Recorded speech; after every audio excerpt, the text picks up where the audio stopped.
a missão cristã e uma breve introdução mesmo.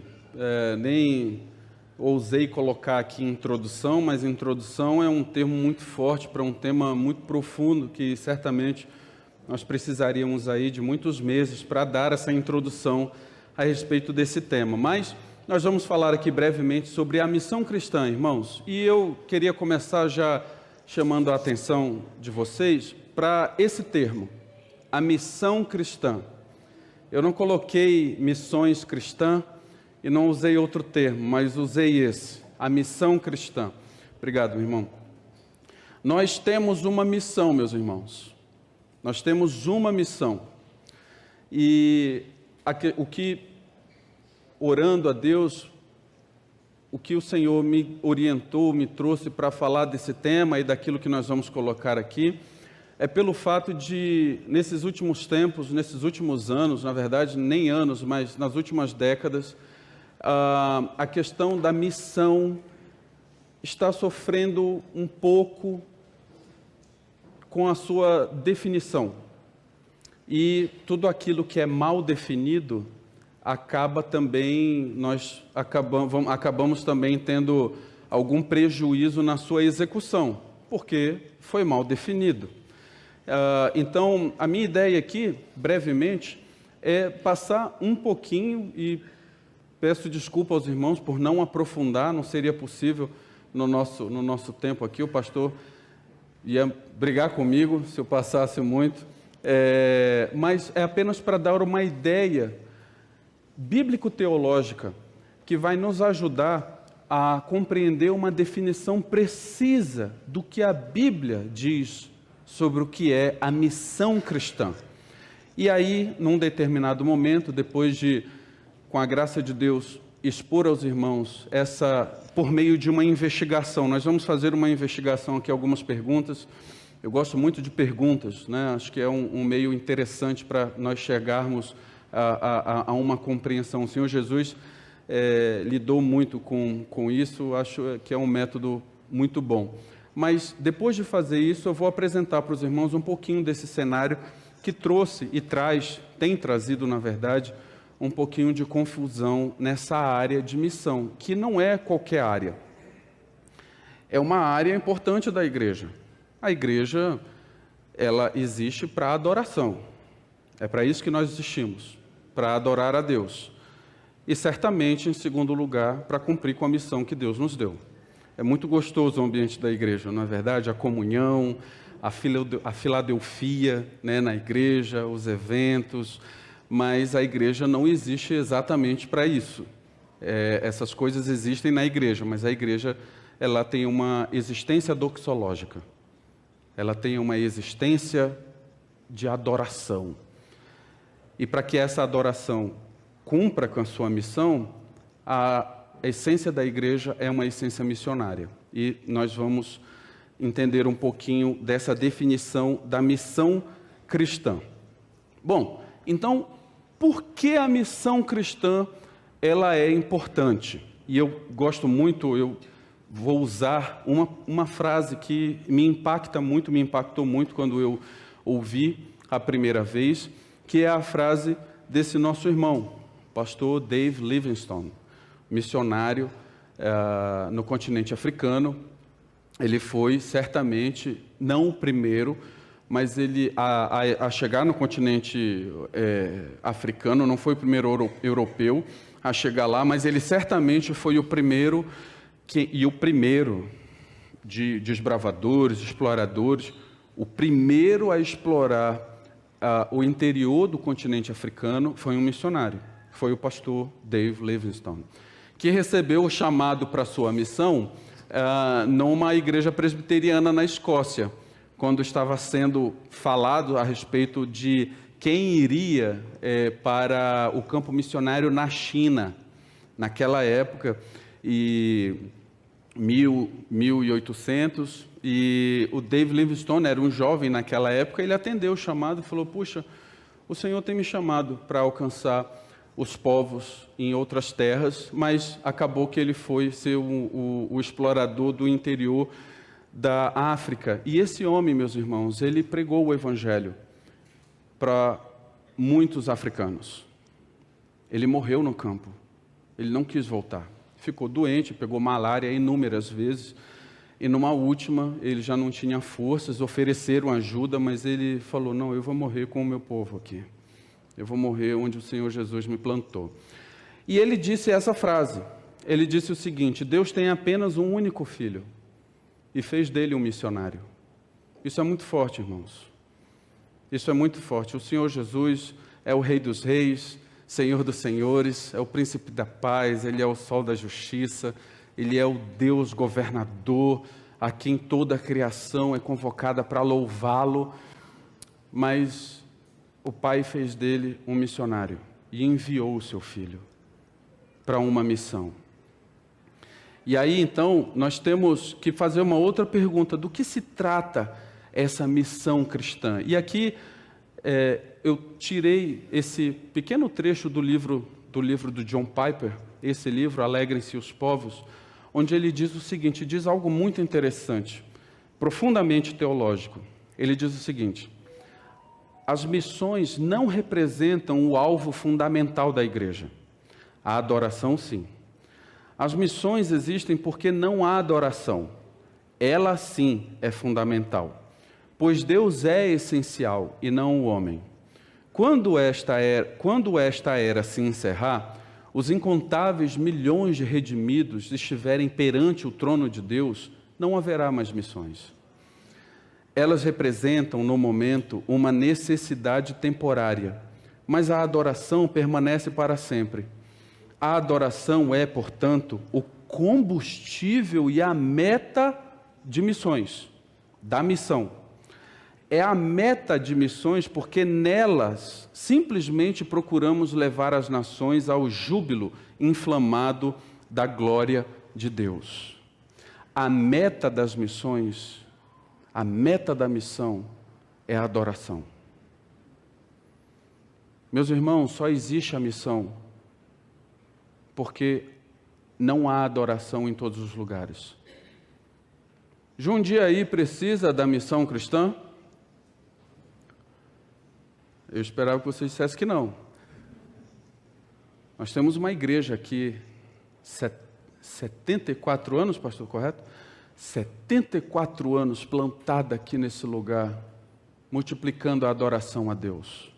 Essa multiplicação, obviamente, não é completa. Todas as pessoas em Jundiaí, não é isso esperado. Afinal de contas, nós sabemos que nem todos serão salvos, só os eleitos. Mas há uma igreja plantada aqui. Existem pastores aqui. Líderes são multiplicados aqui. Adoradores são multiplicados aqui. Há adoração aqui. Eu estou vendo aqui, talvez várias dezenas de irmãos aqui, cada um tendo consciência do seu compromisso diante de Deus de evangelizar outras pessoas. Há um exército aqui de pessoas que conhecem o Evangelho e que têm o dever de anunciar aí fora em Jundiaí. Jundiaí está bem servido. Jundiaí está bem servido. A missão está sendo cumprida aqui. Há adoração em Jundiaí.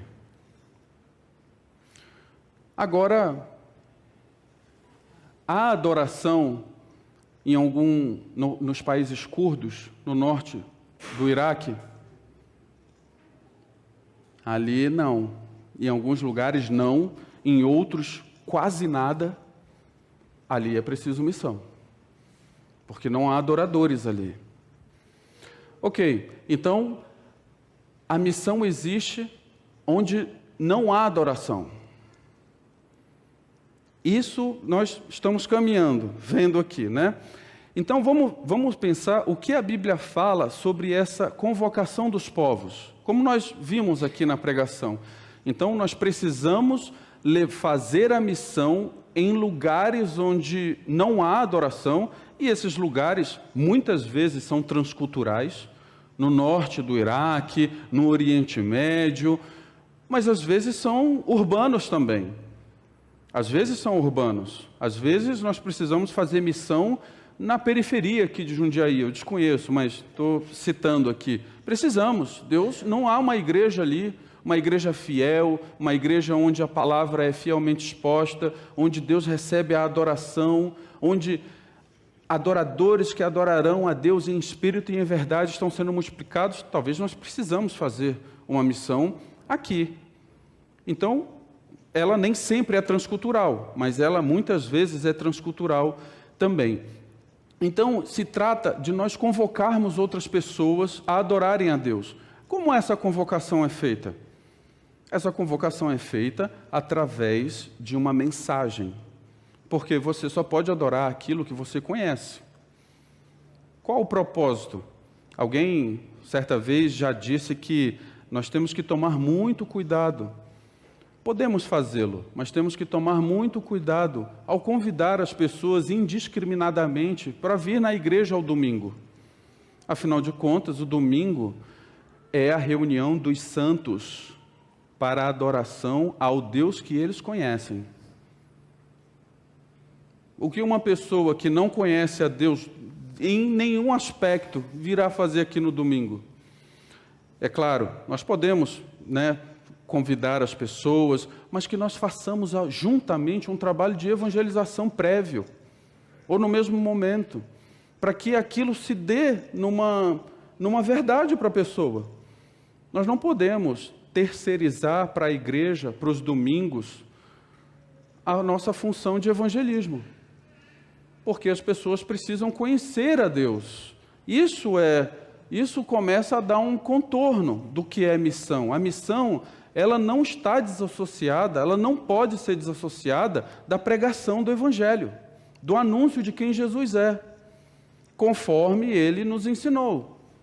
Falar sobre que Deus é santo, Ele é o Criador, nós pecamos, somos pecadores, somos filhos da ira, precisamos nos arrepender, o Senhor Jesus morreu pelos nossos pecados, nos justificou, nos deu novamente um caminho de paz com Deus, e de que se nós aceitarmos o Senhor Jesus como nosso único Senhor e Salvador, seremos salvos, teremos comunhão com Deus e podemos adorá-lo verdadeiramente.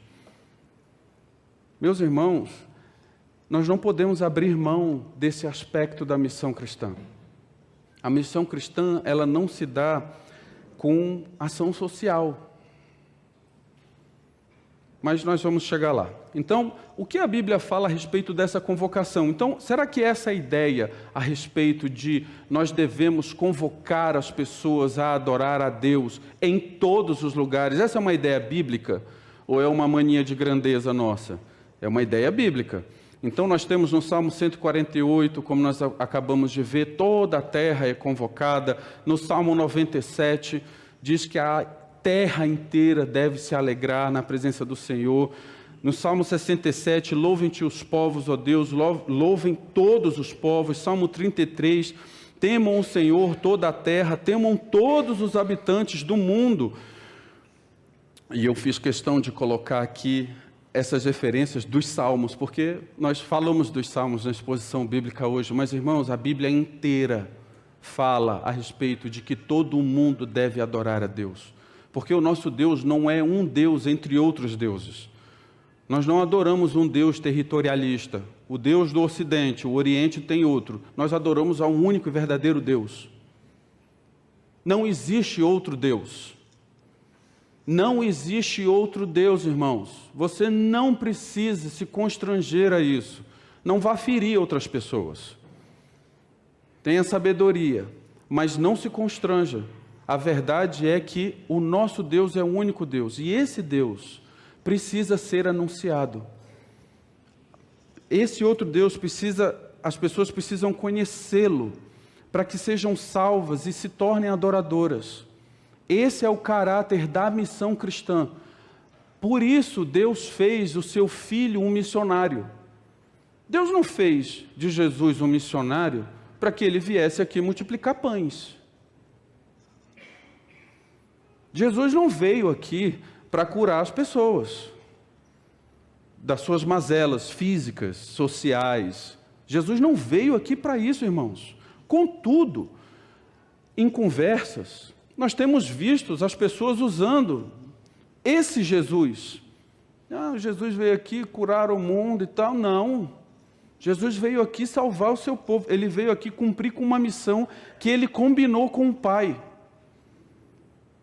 E qualquer coisa no seu ministério, quando ele estava aqui, que ele iniciou os 30 anos, qualquer coisa que sugeriria ele a tomar uma rota diferente dessa missão que ele veio falar, que ele ouviu do Pai e veio falar, como um missionário enviado pelo Pai, o Senhor Jesus automaticamente saía daquela situação. Então, quando o povo quis gritá-lo, fazê-lo rei, a Bíblia fala que o Senhor Jesus saía. Quando mesmo uma pessoa veio querer fazer do Senhor Jesus um juiz de uma causa social, o Senhor Jesus questiona ele: mas quem me fez juiz da tua causa? Nem sempre o Senhor Jesus não curou a pobreza do seu tempo. Será que ele falhou? Não, ele não falhou, porque ele é Deus, Deus não falha. Não era o propósito dele. A sua obra missionária, ele cumpriu de forma perfeita. Veio, anunciou o reino dos céus, anunciou o evangelho, a salvação no seu nome e plantou a sua igreja, cuja fundação eram os apóstolos. Então, esse é o contorno da missão cristã. Apocalipse capítulo 7, como citei aqui na pregação, fala a respeito dessa grande multidão que ninguém podia contar, de todas as nações, tribos, povos e línguas. Isso, como eu falei também, vai acontecer, irmãos. Isso vai acontecer. Nós estaremos lá. E estaremos vendo tudo isso. Mas isso é lá na frente. O Apocalipse já revelou para todos nós. O momento agora é um momento da missão. É um momento de fazer o alcance de todas as nações, de todas as tribos, de todos os povos, de todas as línguas. O texto não diz que todos os habitantes de todas as nações estarão lá. Não é isso. Mas certamente haverá pelo menos um representante de cada nação que já existiu na terra, de cada língua, de cada tribo, de cada povo que já teve nessa terra, estará lá. Porque Deus tem o seu povo de todos esses lugares. Atualmente, meus irmãos, na nossa geração, existem mais de 7.000 povos não alcançados. 7.000. 7.000. Você sabia que fizeram uma pesquisa e descobriram que os cristãos, eles investem mais para tomar café fora de casa, uma média de R$30, do que investem em missões transculturais? Não chega a R$1, 30 centavos a média de investimento. Você sabia que hoje, no mundo, 97% dos campos onde há povos não alcançados é coberto por só 3% da força missionária? E que 97% da força missionária está onde Cristo já é conhecido?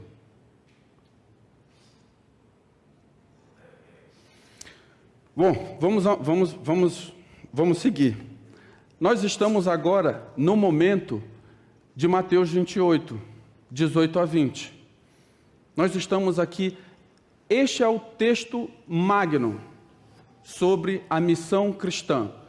A definição, ainda que existam, infelizmente, na nossa época, autores cristãos com o título de missiólogos, missionários e tal, que afirmem categoricamente que não é possível definir missão, ou que missão é tudo. Não é isso o que a Bíblia nos mostra. O que a Bíblia nos mostra é Mateus 28, 18, 20. E Mateus 28, 18, de 18 a 20, ele está num momento da Bíblia em que já há toda uma construção que vem da antiga aliança, que Deus mostrou mesmo no início da criação de todas as coisas, porque lá no Éden, Deus já havia comissionado Adão a ser um missionário. Adão deveria expandir a glória de Deus, do jardim da realeza, para toda a criação. Era o que Adão deveria ter feito. Não fez. E aí, então, o último Adão, Jesus, vem para restaurar, para cumprir com o pacto de obras que Adão não foi capaz de cumprir, para nos dar um novo pacto agora da graça, numa nova aliança no seu sangue, e nos capacitar novamente a cumprir Mateus 28, 18 a 20. E eu selecionei aqui só o versículo 19, onde o Senhor Jesus diz, ele já havia dito, agora toda a autoridade me foi dada. Eu conquistei todas as coisas, agora eu concedo poder a vocês, eu garanto a missão. E ele diz no versículo 19, vão e façam discípulos de todas as nações. É claro, há uma discussão aqui sobre se é uma ordem, se são duas. Irmãos, particularmente eu acredito, são duas ordens aqui. O verbo ide é um particípio. Então, por isso as pessoas dizem que ele não tem a força imperativa e que essa força imperativa está em fazer discípulos. De fato, isso é verdade. Mas muitos gramáticos do Novo Testamento, do grego koiné do Novo Testamento, concordam de que o peso imperativo de fazei, ele é emprestado ao ide porque estão na mesma estrutura. Então o Senhor Jesus está dizendo, vão e façam discípulos. Então são duas coisas que nós precisamos fazer. Vocês precisam ir, e naquele momento foi muito significativo, não é? Porque o Senhor Deus, ele precisou mandar uma perseguição em Jerusalém para espalhar as pessoas. As pessoas estavam ali vivendo aquela coisa em Jerusalém, as pessoas vendiam suas coisas, ninguém passava necessidade, a igreja crescia e se multiplicava ali, mas não saía de Jerusalém. Até que chega a primeira perseguição e o povo se espalha. E aí, ide foi cumprido e os discípulos continuaram sendo feitos. Então, Mateus 28, 18 a 20 é preciso.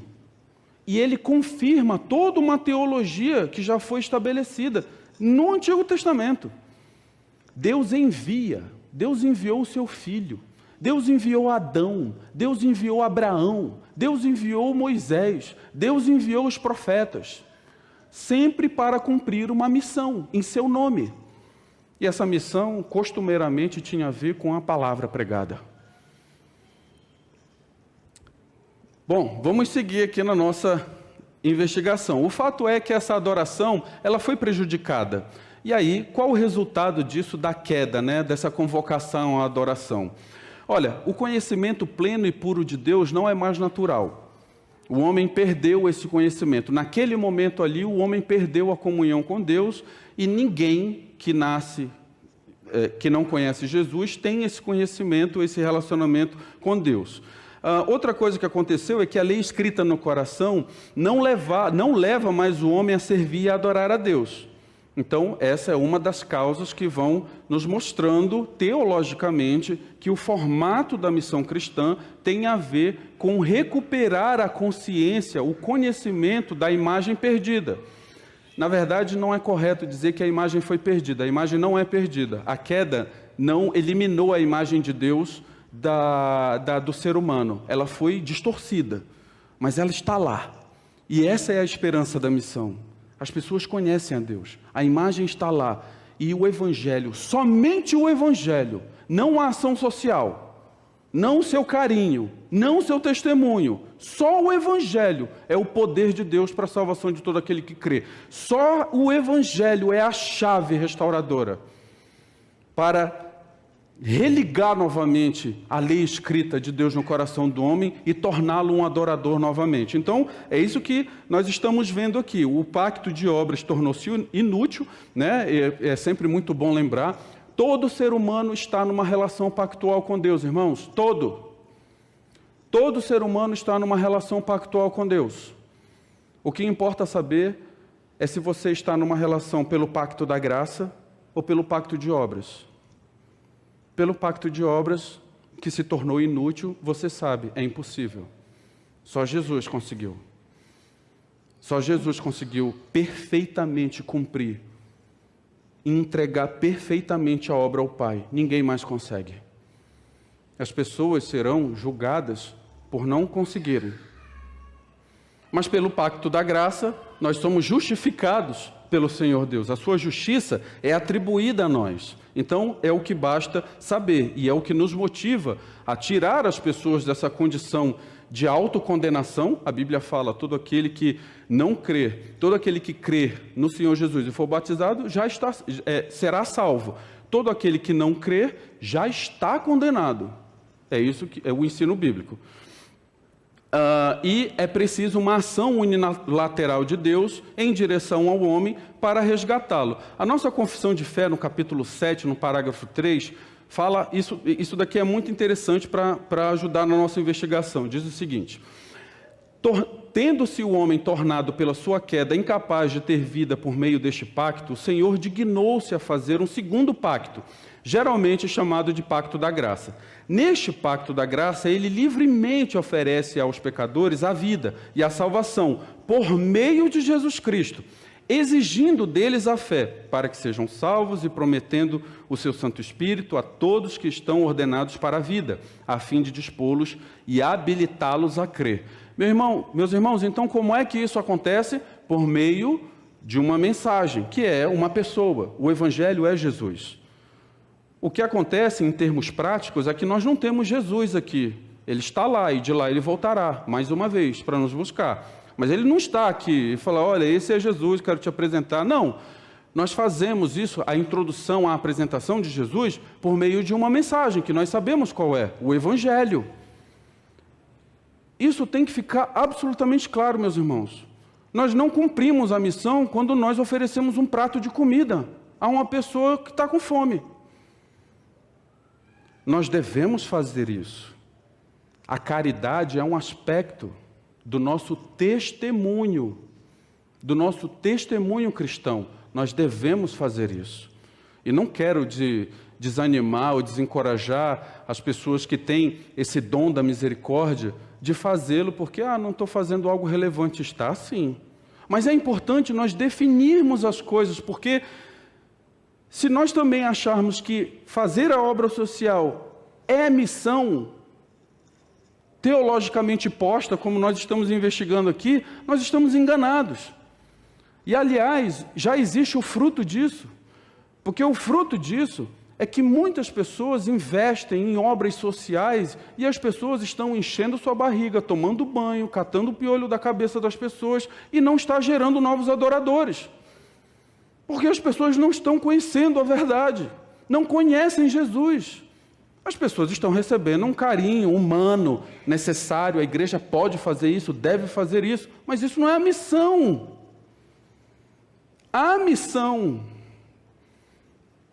isso acontece inclusive em campos transculturais, daí a importância dos irmãos da igreja, do conselho missionário, serem diligentes.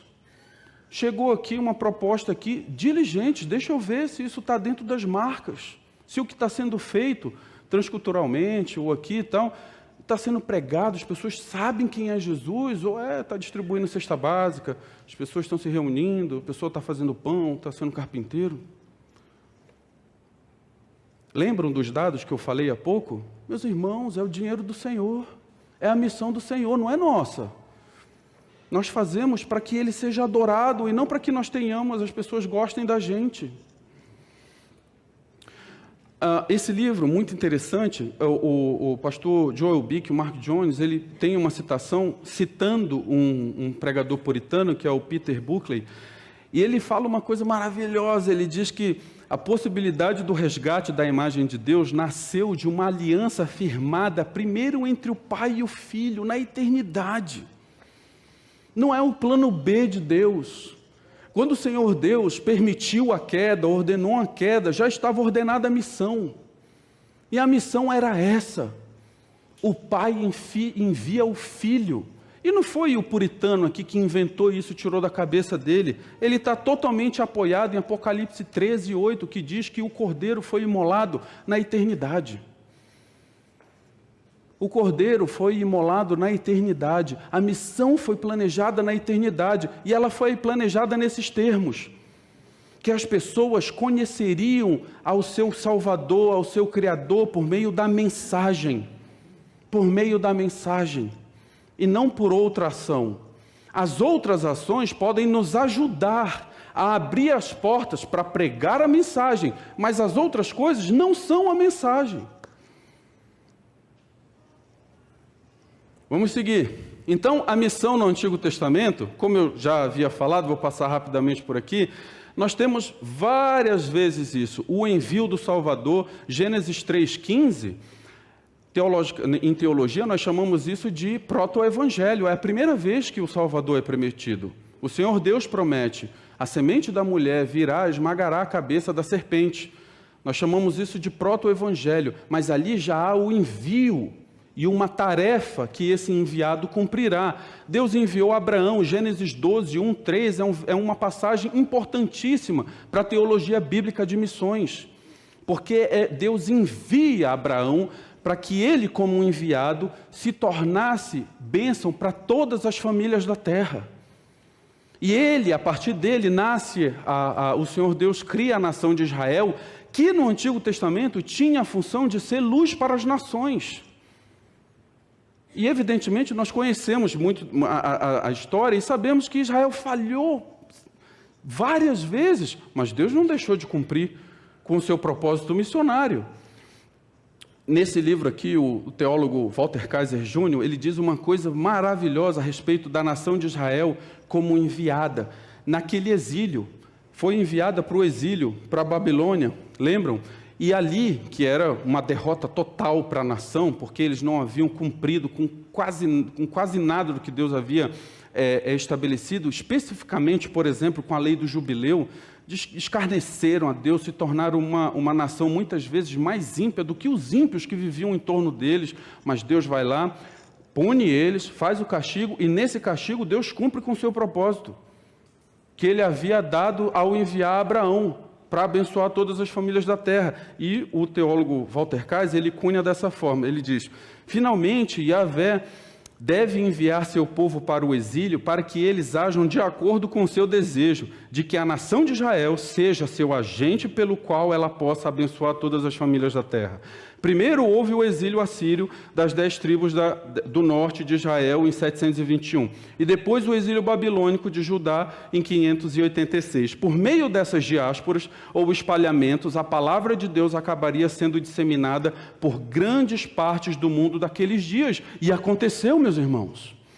E querem ver uma analogia com o Novo Testamento? Os sábios que vão seguindo as estrelas para prestarem adoração ao rei que havia nascido, vieram da Pérsia. Como sabiam? Muito provavelmente, resquícios desse tempo de vivência de Israel na Babilônia. Copiou-se manuscritos, ficou aquele conhecimento ali, e séculos depois, aqueles sábios ali falam: não, a profecia vai se cumprir. E eles vêm seguindo e chegam lá. Deus havia cumprido com o seu propósito missionário, ao enviar Abraão, ao enviar Israel a anunciar a sua palavra. Então, a missão no Novo Testamento, ela já está dentro desse forme que nós estamos falando, ela está uma visão totalmente amadurecida. O Senhor Jesus, lá em João capítulo 12, versículo 49, fala exatamente sobre isso. O Pai me enviou a pregar. O Pai não me enviou a fazer outra coisa. O Pai me enviou a pregar. É claro, meus irmãos, os milagres de Jesus, a multiplicação, as curas, tudo aquilo não teve um propósito diretamente social, institucional, municipal. Eram tudo cumprimento do Antigo Testamento que falava e apontavam para Cristo, que autorizavam Cristo e falavam: eu sou Cristo. Jesus não fez aquilo para curar a pobreza daquele lugar. É claro que isso aconteceu. É claro que esse benefício foi um benefício secundário, terciário, para aquele momento local. Mas, primariamente, diretamente, o Senhor Jesus realizou seus milagres para mostrar quem Ele era, o Salvador, prometido no Antigo Testamento, e que agora a palavra de Deus estava se cumprindo. Aliás, nós temos um entendimento de que somente os ímpios precisam de sinais portentosos, porque os crentes creem. E às vezes nós vemos os crentes pedindo muitos sinais, né? Os sinais no Novo Testamento foi dado para os ímpios, para que eles, por aquele ato maravilhoso de Deus, pudessem verificar com as escrituras do Antigo Testamento, e falar, olha, ele é o Cristo mesmo, porque foi dito que ele faria isso. Mas os crentes, nós cremos pela fé, pelas coisas que não vemos, pelas coisas que esperamos. E aí Jesus envia a sua igreja em Mateus 28, 18 a 20, né? Como está escrito, Jesus aproximando-lhe falou-lhes, dizendo, toda autoridade me foi dada no céu e na terra, ide, portanto, fazei discípulos, batizando-os em nome do Pai, do Filho e do Espírito Santo, e ensinando-os a guardar todas as coisas que vos tenho ordenado, e eis que estou convosco todos os dias, até a consumação dos séculos. Meus irmãos, fazendo, batizando-os, pregando. Então, nós temos que ir, nós temos que pregar e ensinar, e temos que fazer os sacramentos, batizando-os. Nós só conseguimos fazer isso numa igreja. Então, nós temos que ir, pregar e ensinar e plantar igreja para que haja multiplicação de adoradores naquele lugar. Para que a missão naquele lugar não dependa de mim, mas ela ganhe um ritmo natural. Líderes sejam formados e a adoração se multiplique ali. Eu não sou necessário. O missionário não é necessário. A mensagem é, Jesus é. E o missionário é só um agente que vai até os confins da terra pregar, ensinar, plantar, para que aconteça e a adoração se multiplique. Portanto, a missão cristã se constitui em uma igreja enviar missionários capacitados para pregar fielmente o Evangelho, formar novos discípulos e plantar novas igrejas para multiplicar adoradores. Irmãos, é simples. Não era para ser simples assim? Não está certinho, de acordo com as Escrituras? Mas aí nós precisamos falar sobre o que não é a missão cristã. Eu já fiz alguns comentários aqui, mas eu quero trazer alguns insights aqui, se os irmãos se interessarem. Existe um artigo muito excelente desse estudioso de missões, do Keith Ferdinando, que é a Mission, a Problem of Definition, que é a missão, um problema de definição, onde ele fala que o conceito de missão está sofrendo uma degeneração de significado na sua essência bíblica.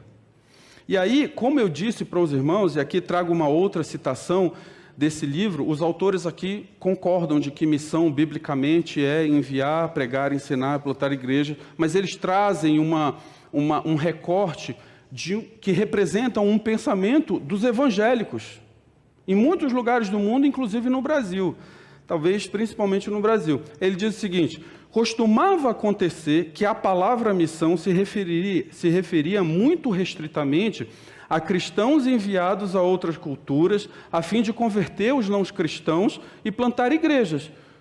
Costumava acontecer? O que mudou?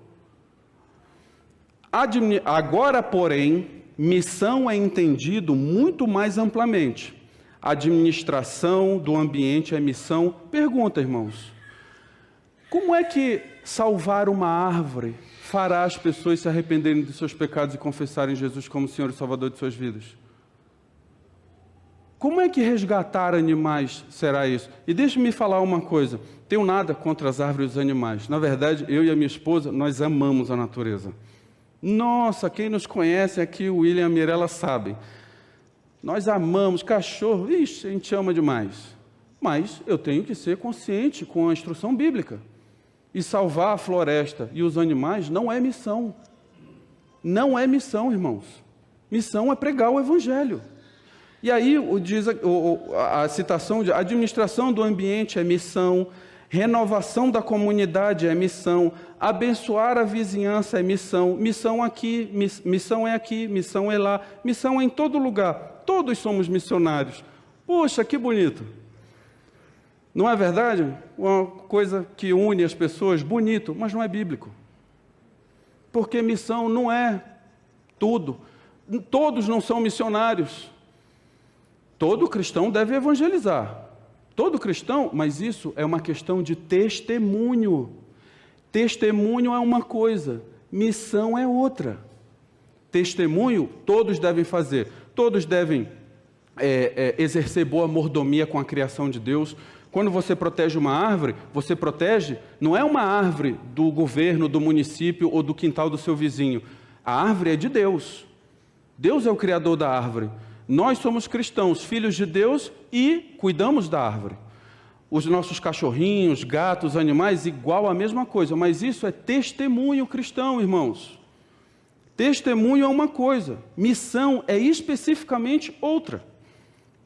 Logo, missão não pode ser tudo o que a igreja faz, porque também não é tudo o que Deus faz. Então, existe, muitos proponentes de uma linha, de uma vertente chamada Missio Dei, que é a missão de Deus, e aí diz que tudo que Deus faz é missão, e nós estamos engajados com Deus, portanto, tudo que nós fazemos é missão também. Então, irmãos, profundo respeito pelos irmãos, são crentes, são irmãos, mas eu discordo completamente disso, e não discordo por nenhuma motivação pessoal, mas por minha consciência estar cativa à Escritura, à boa teologia reformada. Não é possível. Não é tudo missão, tudo que Deus faz não é missão. Quando Deus foi lá pegar o machado lá do servo que tinha caído lá, aquilo não era missão. Quando Deus colocou uma coluna de nuvem à noite, de dia, e uma coluna de fogo à noite, aquilo não era missão, era providência. A providência é uma coisa, missão é outra. Então, também nós, e aí um missionário chamado Stephen Neill falou muito bem, quando tudo é missão, nada é missão. Esse é o problema que nós temos incorrido hoje, meus irmãos. Tudo se tornou missão e, ao mesmo tempo, nada é missão. E qual é o resultado disso? Eu já falei aqui alguns dados para os irmãos. 97% das pessoas estão onde Cristo já é anunciado, 3% da força não querem ir para onde Cristo não é conhecido. As pessoas estão fazendo, as igrejas estão botando dinheiro em obras sociais e as pessoas não estão sendo convertidas, não está havendo reconhecimento de pecado, as pessoas não estão desejando a santidade, as pessoas não estão adorando a Deus em espírito e em verdade. Não está tendo multiplicação de adoração. Está tendo civilidade, joia. Está tendo bom testemunho, façamos. Mas não é missão.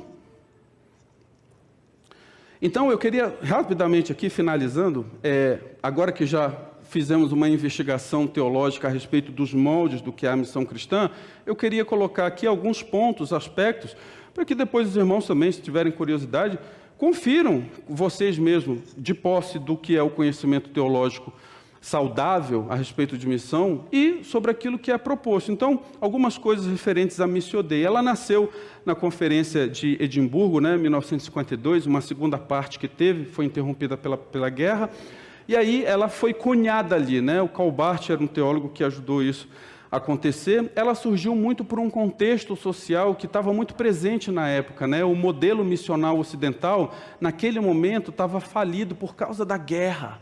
Então, o Ocidente entra numa guerra, havia uma questão de uma culpa que a igreja assumiu, porque o Ocidente cristão fez colônias em outros lugares, e aquilo se misturou com cultura, se misturou com religião, e as pessoas começaram, e houve, de fato, práticas abusivas religiosas, que sempre chegavam com um aspecto religioso. Houve isso, mas isso não tem que anular o que é a missão cristã.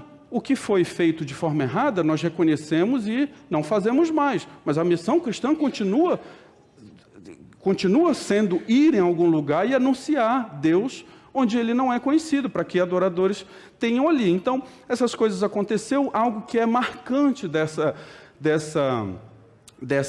conferência, que começa ali no começo do século XX, é que tem uma presença liberal muito forte. Vocês sabem, a teologia liberal, ela nasce, se fortalece no século XIX. No século XX, é a moda. Muitas igrejas aderem à questão da alta crítica, da teologia liberal, e as conferências são feitas, e as pessoas que fazem parte dessas conferências têm essa linha teológica. Muita coisa é dita. Por exemplo, a Bíblia não é um depósito de verdades. Nós temos, por exemplo, David Bosch é um cara que vai dizer que não é possível você definir missão. Poxa, nós vimos aqui brevemente que é possível sim definir missão.